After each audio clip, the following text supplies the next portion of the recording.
gets a lot of flack because a lot of people, they just don't understand. River through the valley, there's a tree with a hanging rope, and on a bank you lay. It's about God. This is about the outdoors, hunting, fishing, trapping. This episode brought to you by Jasco Products, makers of the Eco Survivor Lantern. Stand up to the elements. Friend Knife Making, quality knives made in America. Bienville Outdoors, home of Deep South trapping lures and Old South deer lures. The All-American Sun Oven, the ultimate solar appliance. Red Feather Archery, home of the Talon. Nice Targets, a superior shooting experience. Hello there, welcome to Wild for the Outdoors TV. I'm your host T-Mac. Today on our show, we're going to be water trapping down in Mississippi with my good buddy Justin Rogers, owner of Bienville Outdoors, co-owner of Deep South Trapping Lures. You know I like them. So stick around, we're going to have a lot of fun, and plus, towards the end of the show, we're going to be answering a lot of questions. Stay tuned, I know you're going to enjoy.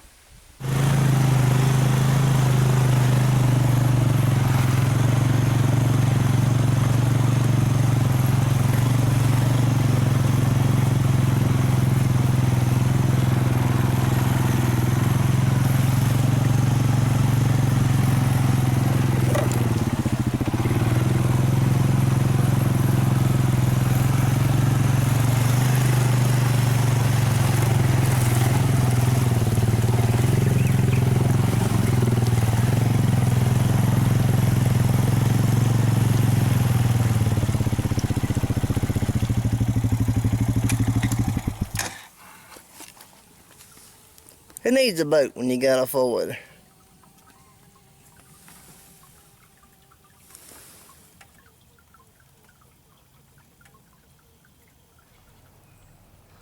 Alright, well, we got another Beaver in this 330 on this caster mound here. We had one a couple of days ago. So I'm going to get this reset, reload it back up, and get it ready for another.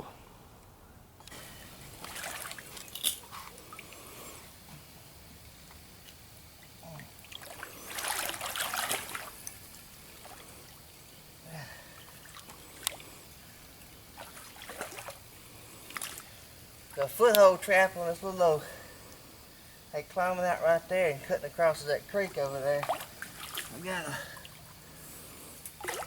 house of a beaver in it.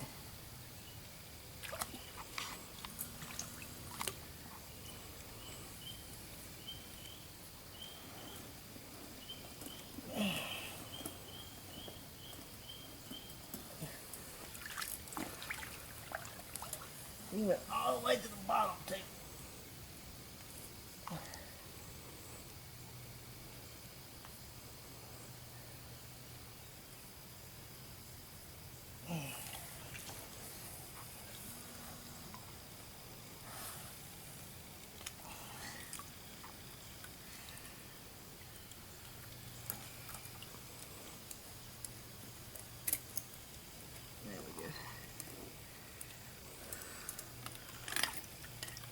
Front foot catch. The TS-85.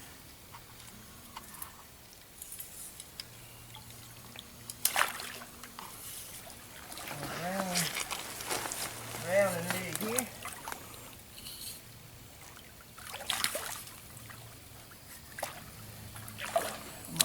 It's hard. This is a big beaver. Look at that joker. That's probably the biggest beaver I've ever caught. I'm talking big. Well, Mississippi can you trap in short sleeves in December and not freeze to death. We'll set this trap back here. I can get her set.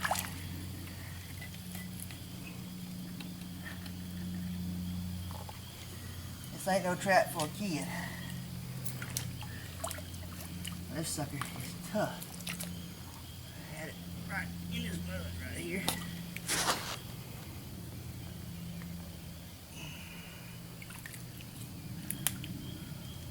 Stick right there. Stick right there. Keep them honest. A little more beaver lure out. Just to kind of entice them on into here.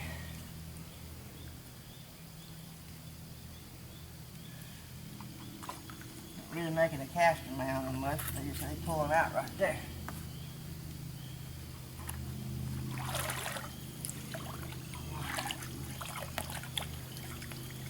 Eco Survivor Lantern. Stand up to the elements. Utilizing patented technology, the Eco Survivor Lantern delivers a consistent white light with unprecedented energy efficiency. This lantern series provides an omnidirectional battery-operated solution that emits a brilliant white 350 lumen light with a range of up to 50 feet. 3-level dimming feature. Durable locking carabiner handle, providing versatility, allowing it to be carried or hung anywhere. The Eco Survivor Lantern's tough, rugged exterior and design makes it perfect for any outdoor adventure. Utilizing the ever-popular Realtree design in pink, orange, and green, the Eco Survivor Lantern suits your personality. Are you tired of changing out targets all the time? Then I'd like to introduce you to Nice Targets, a superior shooting experience. Recyclable, long-lasting, weather and UV resistant. 100% more shots equals half the cost. Nice Targets. High resolution, photorealistic. Nice targets are quality, cost-efficient targets made in America, and plus, just look how good they look. I'd hang this stuff up on my wall. It's like having art in the room. They also make traditional style range targets for all your other shooting needs. The next time you have to choose between paper and plastic, go with the plastic. Red Feather Archery presents the Talon. This devastating small game head is machined from a solid piece of steel, combining the blunt force trauma of a traditional blunt with the cutting edges of a 3-blade broadhead. Scallop tip helps reduce snaking for a better arrow retrieval with field point-like accuracy. Red Feather Archery, the Talon. Can't believe you held out and didn't tell me you had a beaver down here. I want to surprise you. This sucker's huge. Big duck hunting here this morning. I come in here and all this water was muddied up, so I knew I had something. The big beaver dam over yonder's probably 20 acres, because they're all back up in there. I heard beavers out there. There's a beaver lodge right out there about 100 yards. But I heard more beavers in here splashing this morning when we come up in here.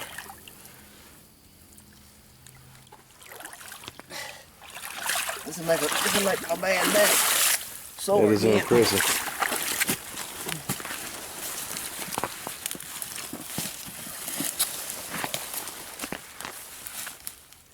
Makes that other one look like a baby. This thing. And I'm 6 foot tall. He's a good one. What they call a super blanket, maybe. He's going out to the beaver. Hands ain't hitting on much. The beaver are. Feels that rack up. It does. It don't take much water to drown anything. It wasn't but about knee deep. He's at the bottom of the drowner.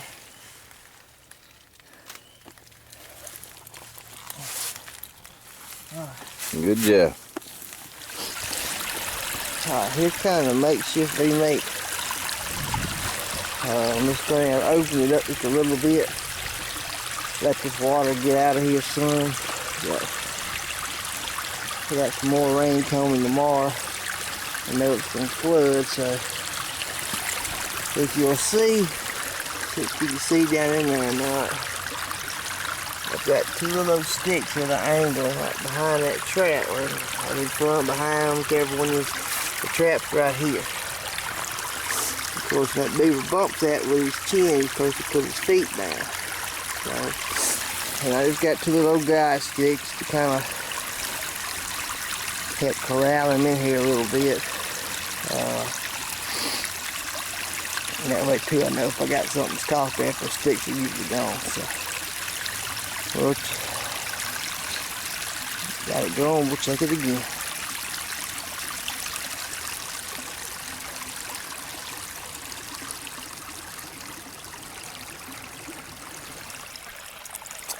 Alright, we pulled up our sack and we got us a beaver. Front foot catch on the MB 750.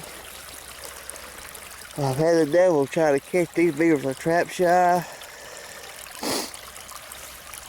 But we finally got it. Now he's not a real big beaver, old beaver, but I caught another one on the other end of this dam a couple of days. It fell a couple of weeks ago on the code. He got a hold of it. Before I got back to him, I just had him staked off on the ground. But we'll get him out, get it reset, and see if we can't catch us another one.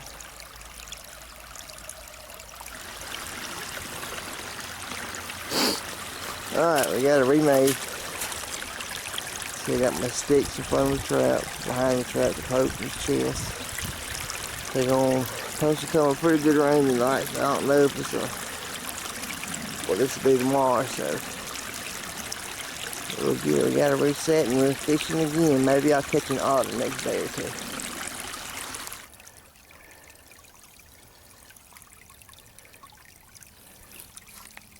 Alright, we back over here on this damn break. It's early in the morning, and that one stick's still there, but the other one's missing. Has been moved. So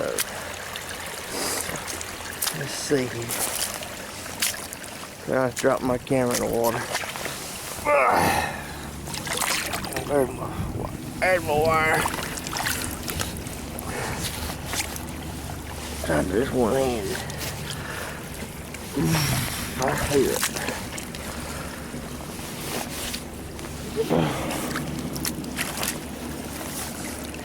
Look at that.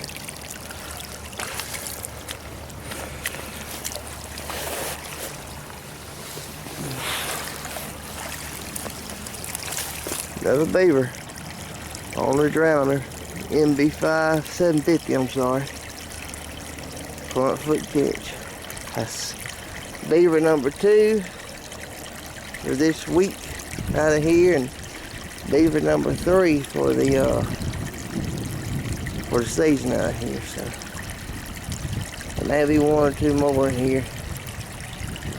This is done pretty good getting these 2 out. They still quit flooding as much. So get him out, get it reset, and we'll get on back to the house.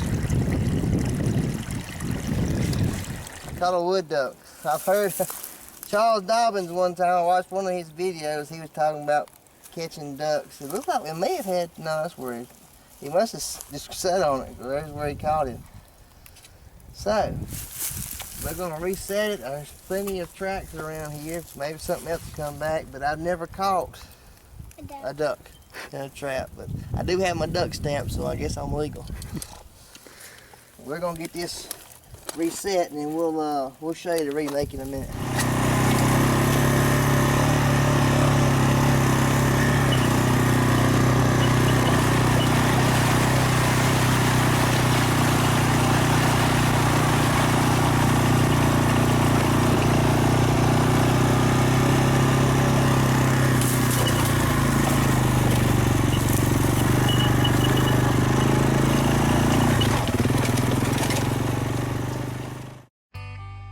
Autism awareness isn't just about the statistics. It's about the facts, the people involved, and the struggles they go through daily. The All-American Sun Oven, the ultimate solar appliance. At only 22 pounds, this quality American-made product is perfect for camping, hunting, or an emergency situation. The ability to bake, boil, steam, and dehydrate with just the power of the sun. Friend Knife Making. Quality knives made right here in the good old US of A. Hand-forged custom knives, hawks, and leatherworking. You can visit their website at www.friendknifemaking.com. Then you got a bigger problem than the Hammer Time Custom Calls by Joey Dopp. If y'all know me, you know I use Joey Dopp's Hammer Time Custom Calls. Joey, he makes these all handmade and custom to order. He has a lot of different woods you can choose from and stuff, so Check him out on Facebook or email him at joeydopp@gmail.com.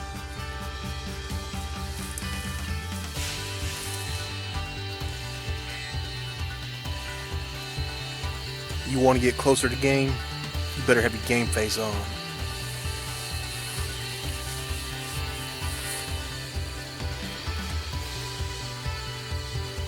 Are you ready to take your trapping and hunting to the next level? Visit BienvilleOutdoors.com, home of Deep South trapping lures, Old South deer lures. They also have traps, snares, trap supplies, fur handling gear, books, DVDs, clothing, and a wealth of knowledge for any outdoorsman. Bienville Outdoors. Check them out today at www.bienvilleoutdoors.com.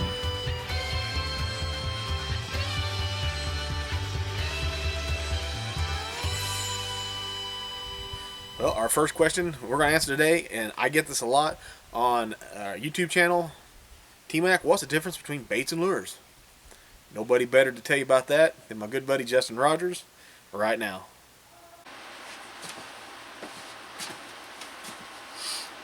Hello everybody, I'm Justin Rogers of Bienville Outdoors and Deep South Trapping Lures. I want to take a few moments to go over, discuss with you trapping lures and baits. T-Mac said that he'd been getting a lot of questions about the differences in them, and I was just want to kind of maybe shed some light on some stuff. Think about trapping lures and baits. You open up these trapping catalogs, there's hundreds of different types of lures in there. There's all these different manufacturers. You know, the page is full of them. It can get kind of overwhelming. Now here at Deep South Lures, we make several different types of baits and lures for all kind of animals. And I just take a few minutes to just kind of break it down, kind of make it, next time you want to buy something, there's things to think about, maybe what you're looking for. Trapping baits. When I think of baits, most baits are meat based. When I think of a trapping bait, I'm thinking something the animal's going to try to eat. Trapping baits should not have a bitter taste to them. They should be something that an animal will readily eat. I think of baits myself, especially for canines. I think of dirt hole sets. What this is, a dirt hole, this is, you know, you're mimicking where an animal has buried something. Buried a piece of food. And that's what you want to do. That's when you want to use a trapping bait. In my opinion. Cubby sets. You got something back in that cubby to get their attention, some type of food back in that cubby. So that's when you want to use a bait. Of course, you got these dog-proof coon traps. You know, you're going to put bait down those because raccoons want to eat it. Here again, you want that animal to eat that bait. You don't want a bait where the animal's going to take one bite of it and have a bitter taste to it and not going to work that set anymore. So when I think of trapping baits, I think of something the animal's going to eat. Most of the time, trapping baits are not as strong as a lure. They won't carry on the wind currents as a lure, like a lure will. That's where you get into trapping lures. We're going to cover that in a minute. But a bait is, I would say, something to kind of make him work that last little bit. You know, a lot of sets, well, all my sets, I use at least 2 or 3 different smells. A lot of times, if I'm canine trapping, I make a dirt hole set. I'm going to put a bait down in that hole. And I'm going to put lure on top. You know, the dirt hole has the eye peel. The lure brings him in from far distance. And when he gets there, he smells that bait, that meat-type bait, down in that hole. That's what makes him want to work that hole more, to get to that bait. So, when you think about that, think about food. Food. That's what baits should focus around. Like I said, you know, with coon baits, you know, these dog-proof traps we have out now, you know, you're going to put that bait down in there. You want that coon to stay there and eat that bait till he gets caught. Actually, you got all these different baits. You got fish baits. You got meat-based baits. It could be beaver, muskrat, horse meat. Of course, you know, a lot of folks make their own out of moose, deer, you know, rats, muskrats. Possibilities are endless. Any kind of a meat, you know, prepared a certain way can be a bait. You know, you got bobcat meat. I know folks that grind up canine meat. It's just, you know, the possibilities are endless. Most of the time, when you think bait, you're going to think some type of a meat-based product that an animal's going to want to eat. And I don't use baits at flat sets. That's a no-no. Just to me, because there's, you know, animal, he's going to try to eat that bait. If a bait's tainted, he's going to try to roll in that bait. And if you've got something on top of the ground, like a flat set or something where he's rolling, you're going to get a snap trap full of hair. So, in my opinion, when I'm thinking baits, I'm thinking something down a dirt hole where an animal has to work hard to get, something in the back of a cubby where he has to go across that trap to get to it, a dog-proof trap. You know, that's what or a pocket set in a bank with some bait in it, up in it for cleaner meat.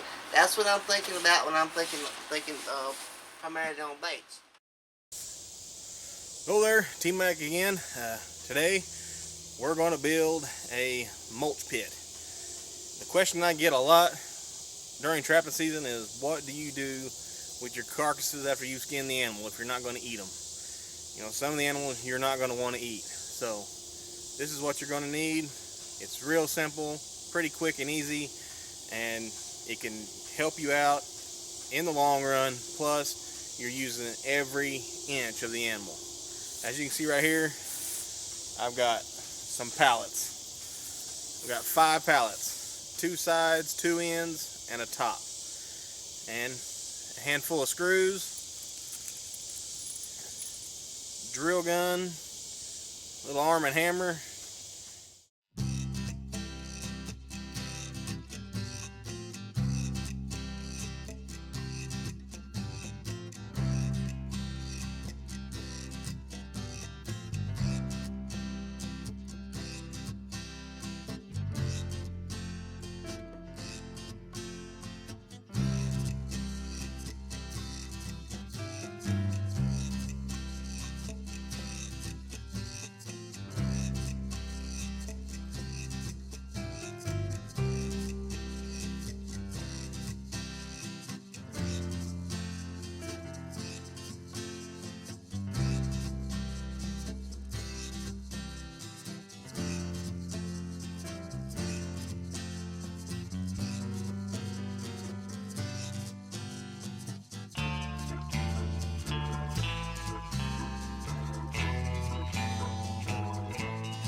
After I put a carcass or 2 in here, or after you start putting your carcasses into the mulch pit, be sure and cover it up. I got another pallet here I can lay over, stretch a tarp over it, whatever it takes. You can even run a tarp around it. Just, you don't want your neighbor's cats or nothing getting in there and dragging it out and making a mess. But if you do it right, you shouldn't have that problem. Thanks for watching. I hope you enjoyed the show. My good buddy Justin getting it done on the waterline, and plus a couple little tips there on baits and lures, and even what you can do with your carcasses. If you're not interested in eating whatever you catch, you can, you know, make a mulch pit and not eat it directly, but still use it. So thanks for watching. I love y'all. God bless, and I'll see you next time. Barking, and they shut up as soon as I quit. Like they can hear me. I hope you enjoyed the show. Thanks for watching. They know when I speak. They can hear it. I'm done. there's sweat stains on the collar where blood and moonlight roll. Lightning, she's a brawler. It's the only way we know. So make sure that you tread lightly, 'cause there's secrets in that swamp. And leave here just as quietly from this Ozark mountain stone. River through the valley, there's a tree with a hanging rope, and on a bank you lay. For tons more videos, go to our YouTube channel, Wild for the Outdoors. You can also see them at www.wildfortheoutdoors.com. And don't forget to go to Facebook, like us, share us with your friends, and hey, remember, it's your God-given duty to manage this land. And there's sweat stains on the collar